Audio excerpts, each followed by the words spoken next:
one of the things you said about this that for me that was so key was this understanding that Russia and China have and have had throughout this whole conflict. And it really is, I mean, we focus here on this channel. I bring you on because you have both this military expertise and you can talk about the politics, the principles. Not many people can do that, analyze military and analyze geopolitics. We focus mostly here on the analysis and the geopolitics and the principles. And China has these very firm principles when it comes to diplomacy and the international law framework, the UN Charter, its commitment to non-interference, very firm and strict. And so, as I've been saying since the beginning, this conflict in Ukraine, this NATO war in Ukraine really did challenge everyone. It challenged everybody's, whether it's the aggressors, the Western powers, it challenged everyone to, well, what do you really stand for? Because now Russia is standing up and saying, this is what we're going to do because we need to do it. And China's, in my opinion, throughout this whole year plus, has really been navigating, I think, quite effectively, almost geniusly, sticking by its principles, saying, we stand. But every time Russia made a move, they weren't going to go against what Russia is their biggest friend, biggest partner. They're not going to go against Russia. They don't want to see Ukraine destroyed. They don't want a war. But Russia also didn't want a war. So they already have this unity. And China has done this since the beginning with most issues. It's not going to make an offensive position on anything, even what the U.S. does. It's not going to say we're going to step in and stop you from doing that. But it will take a firm position on what they believe needs to happen and then pursue that based on what's actually in front of them, and then speak with Russia how Russia should be spoken to as a real friend, because there's nothing to say. There's really no other reason to believe otherwise. So they talk, right before the conflict, you remember the Olympics, like there was definitely conversations about what was about to happen, and it happened, and then we saw the special military operation happen. And now China is coming in with this strong momentum from the Saudi Arabia-Iran peace deal. Strong momentum going to go to Moscow. You're right. I agree 100%. There's a plan already in place to be adopted. And the strategy, just the political strategy of going to Moscow first, because Russia is serious about peace, and then bringing it to Zelensky. Forget NATO, forget the United States. They're not going to listen to this until the highest pressure is brought to bear upon them. So they bring it to Zelensky, this puppet, so to speak. Bring it to him. Say, what are you going to do about this? Like, are you going to agree with it? And if not, then, they go about their business and continue to pursue whatever is going to happen after that. But it does bring, I think, the highest amounts of pressure upon all the parties in the conflict to come to a peace agreement, just the way they're going about this. And I find it to be genius, but very subtle. I don't think we would be able to see this if we were just talking about it from mainstream media headlines. Yeah. In a supporting operation, I think what gives the Chinese even more credibility on their Moscow, Ukraine initiative is what they pulled off with Saudi Arabia and Iran. And it's more than just diplomacy. I mean, first of all, let's just talk about geopolitics here. They have turned the crisis of conflict, or the crescent of conflict, the crescent of chaos, which, is what exists right now from Lebanon down to Yemen and all in between, is this Shia Sunni, unrest that's fueled by the regional competition between Iran on the one hand and Saudi Arabia on the other. They've turned this into a crescent of cooperation, potentially. I mean, imagine a situation where Hezbollah will sit down now and negotiate in a realistic fashion with the Christians and the Sunnis of Lebanon, who are backed by the Saudis, because the Saudis are now saying, before where we told you no deal, now we're telling you deal, make a deal. And China is talking about, what does China get out of this?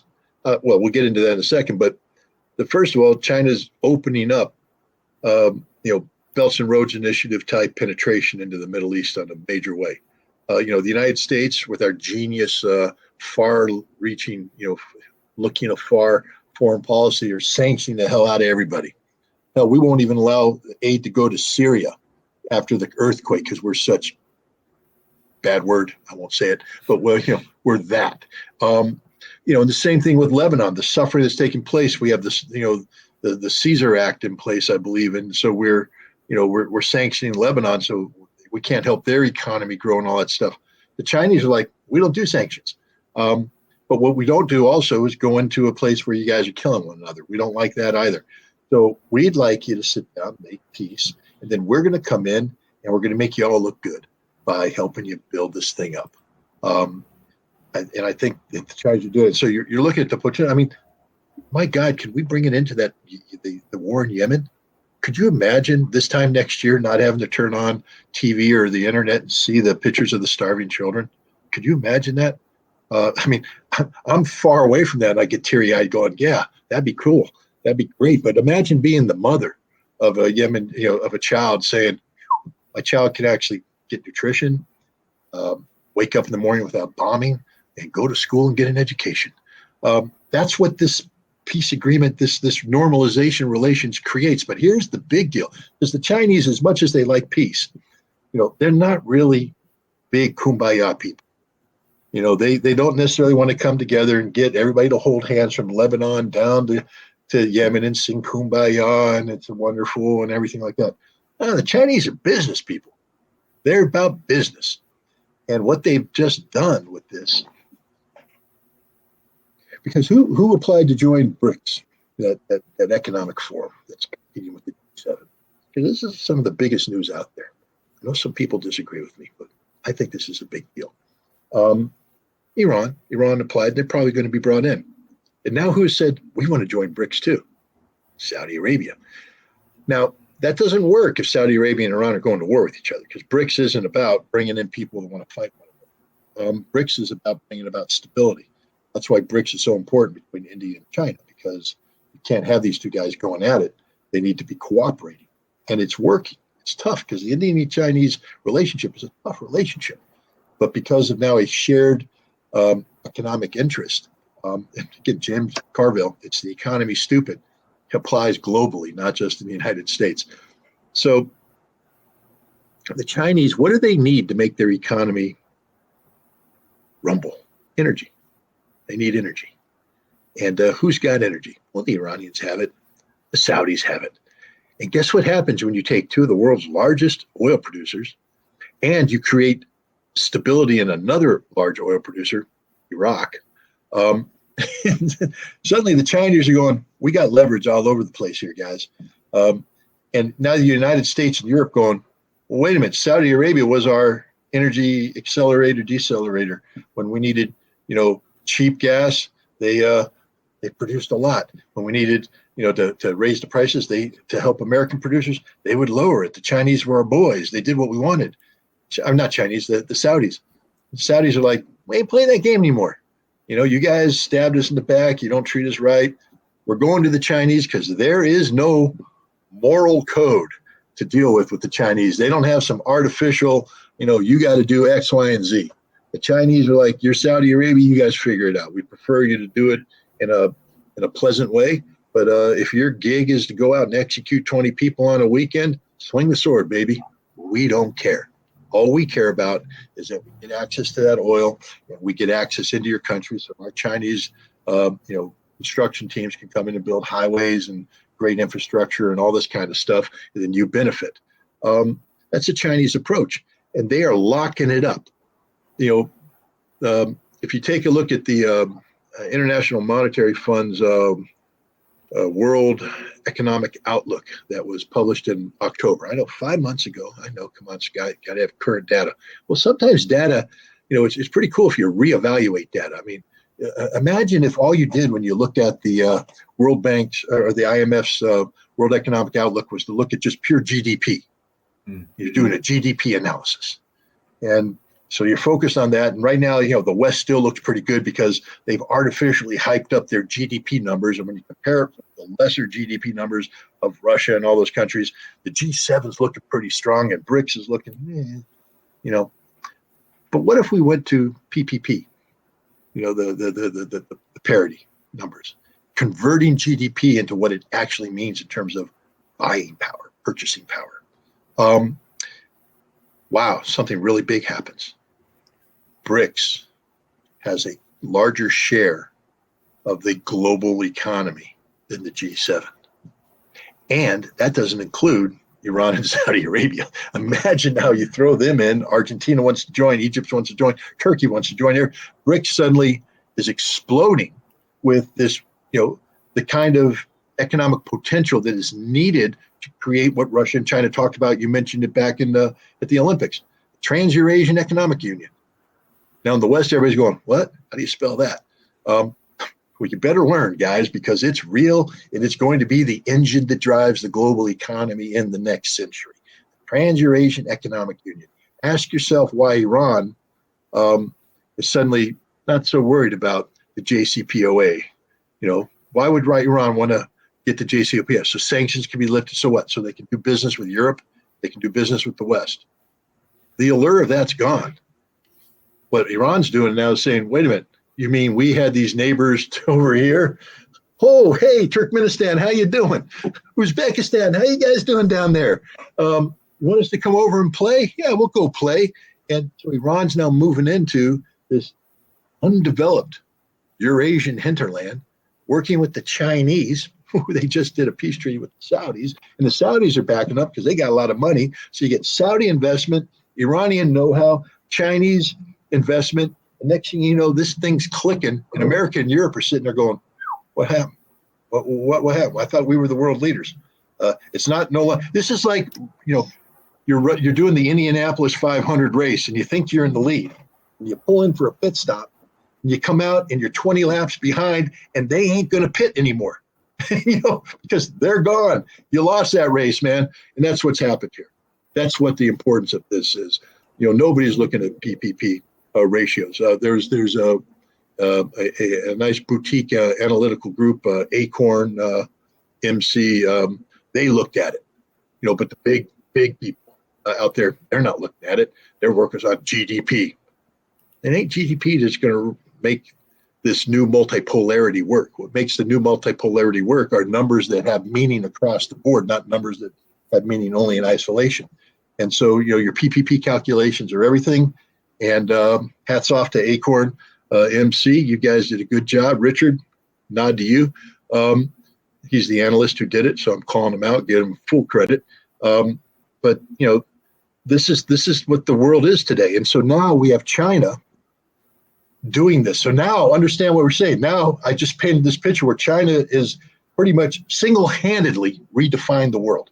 Single-handedly redefined the world in a way that China is sort of the world leader. And they didn't have to invade anybody. They didn't have to bully anybody. They didn't have to sanction anybody. They were just the Chinese out there going, hey, deal. Wham, redefine the whole world. I don't think I'm going to say it one more time because I want people to understand this Iranian Saudi Arabia deal is a big deal. This is one of the biggest deals.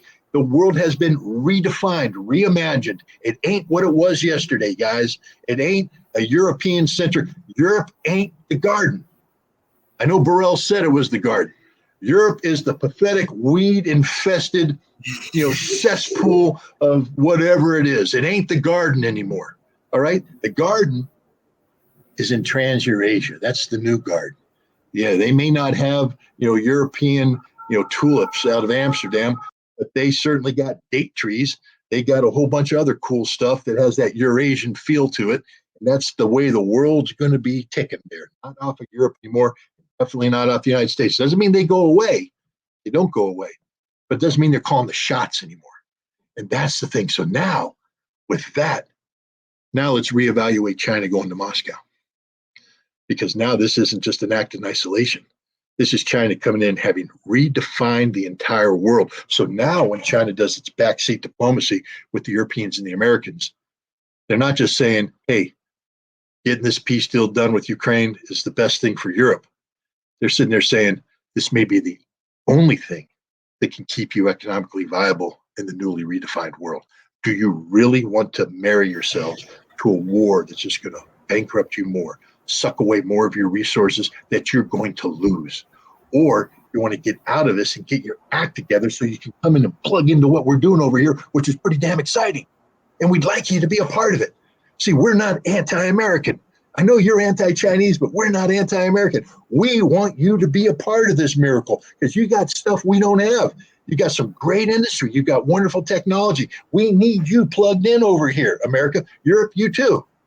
We need you too. But we can't have you be part of this as long as you're doing that in Ukraine. We're giving you an opportunity to end this war, to bring this thing to a close, and then to get your house in order and come on over, man. There's a lot of pie out here. We can cut this thing up any way you guys want it. Well, China gets a big piece, but but my point is that's what China has to offer. They're not. I don't think most Americans understand the role China plays today. They're, again, they're like me. I'm typical. Can't pronounce the Chinese leader's name, because I'm pretty stupid. But that's okay. At least I try. Most Americans, they don't have a clue. China to them is the made in China on the electronics they plug in at Christmas. I got a new Xbox. I don't even know what they're up to. Xbox 5. Who knows? I got this, my iPhone. Oh, made in China. Yeah, good. Chinese iPhones. We know China that way, but we don't respect them. We don't respect them for what they've accomplished. Hey, America, we got 300 plus million people, 340 million people. That's a big population, right? Do you know that the Chinese every 5 years have raised up 300 million Chinese out of poverty in the middle class? Every 5 years, China has created an America, taken an America out of poverty and turned it into a middle class. In America, a nation of 340 million people, we don't have 340 million people in the middle class. The middle class is shrinking. The underclass is expanding. The rich are getting richer. But in China, they actually have gone in and this has been going on for like 20 years. Every 5 years, 300 million people, boom, 300 million people, boom. Has it been perfect? Nope, not at all. And that, a lot of people are out there, yeah, but they built cities that never got occupied. Now they got to blow them up. Okay, yeah. And they still took 300 million people out of poverty every 5 years, which means they have now a middle class that is easily 3-4 times the size of America. And if you say that the middle class is the engine of a modern economy, especially a consumer-driven economy, understand that the Chinese engine is bigger than ours. So wake up, America. And then when was the last time the United States had a diplomatic, victory? I mean, of this scope and scale. I mean, Camp David Accords never worked. Never worked. I mean, Barack Obama, he didn't do anything. He got the Nobel Peace Prize just for being black, I guess. And I'm not racist. I'm just making an obvious statement here that he didn't do a damn thing and he got the Nobel Peace Prize. Now we got a yellow man out there doing stuff that's changing the world for the better. And I hope to God that the Nobel Prize Committee stops giving away this award for political purposes to publishers who hate Russia and people who hate this and hate that. And why don't you give it to a man that's actually making the world a better place to live? The Chinese president. He deserves this. The guy is amazing. And I know he's an autocrat. He's a dictator. I don't know. What would you be if you had a nation of over 1 billion people who one mistake and they all starved to death? Keep that in mind. The margin of error is not there. You have a bad harvest, people die. So you got to go out there and secure food supplies. You got to secure energy supplies. And I don't know, maybe go to Shanghai and get on a train and go someplace in China and tell me how that ride was. How you enjoyed that one, and then come back I can tell you, it's amazing. Go to JFK and get on the train and come in and get on the subway and hopefully you don't get killed by the concrete coming down or mugged or whatever. So America, we have to start waking up to the fact that we're not doing it the best anymore. There was one time when we were, and we have a lot to offer, but there's people out there doing it better. Russia, Vladimir Putin, the worst president in the world. He doesn't care about the Russian people. Why did he just build a new subway ring around Moscow? And if you go and look at it, it's like, oh my God, type beautiful kind of stuff. we got to do better, but we can't do better if we're going to be plugged into this war in Ukraine, sucking our resources dry, and dividing the world. And China's given us an opportunity to rectify a lot of the errors that we've made in the past. I hope we have political leaders that are smart enough to take advantage of it.